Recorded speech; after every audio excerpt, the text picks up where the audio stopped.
I'm now going up again." "Gabriel, you are kinder than I deserve. I will stay and help you yet. Oh, why are not some of the others here?" "They would have been here, if they could," said Oak, in a hesitating way.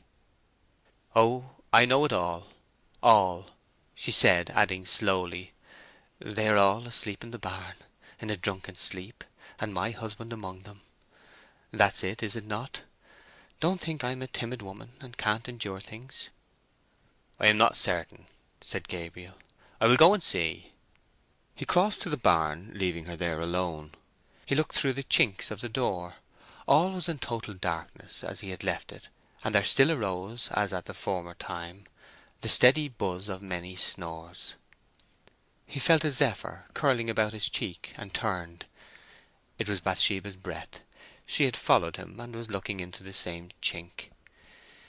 He endeavoured to put off the immediate and painful subject of their thoughts by remarking gently, "If you'll come back again, ma'am, and hand up a few more, it would save much time."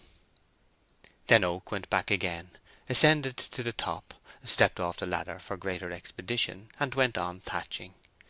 She followed, but without a sheaf. "Gabriel," she said, in a strange and impressive voice. Oak looked up at her. She had not spoken since he left the barn. The soft and continual shimmer of the dying lightning showed a marble face high against the black sky of the opposite quarter. Bathsheba was sitting almost on the apex of the stack, her feet gathered up beneath her, and resting on the top round of the ladder. "Yes, mistress," he said. "I suppose you thought that when I galloped away to Bath that night it was on purpose to be married?"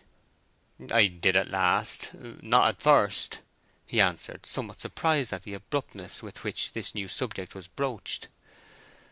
"And others thought so too?" "Yes." "And you blamed me for it?" "Well, a little." "I thought so. Now, I care a little for your good opinion, and I want to explain something. I have longed to do it ever since I returned, and you looked so gravely at me. For if I were to die, and I may die soon, it would be dreadful that you should always think mistakenly of me. Now listen." Gabriel ceased his rustling. "I went to Bath that night in the full intention of breaking off my engagement to Mr. Troy. It was owing to circumstances which occurred after I got there that we were married. Now do you see the matter in a new light?" "I do, somewhat." "I must, I suppose, say more, now that I have begun. And perhaps it's no harm, for you are certainly under no delusion that I ever loved you, or that I can have any object in speaking, more than that object I have mentioned. Well, I was alone in a strange city, and the horse was lame, and at last I didn't know what to do. I saw when it was too late that scandal might seize hold of me for meeting him alone in that way, but I was coming away, when he suddenly said he had that day seen a woman more beautiful than I, and that his constancy could not be counted on unless I at once became his, and I was grieved and troubled." She cleared her voice, and waited a moment, as if to gather breath. "And then, between jealousy and distraction, I married him," she whispered with desperate impetuosity. Gabriel made no reply. "He was not to blame, for it was perfectly true about his seeing somebody else," she quickly added. "And now I don't wish for a single remark from you upon the subject. Indeed, I forbid it.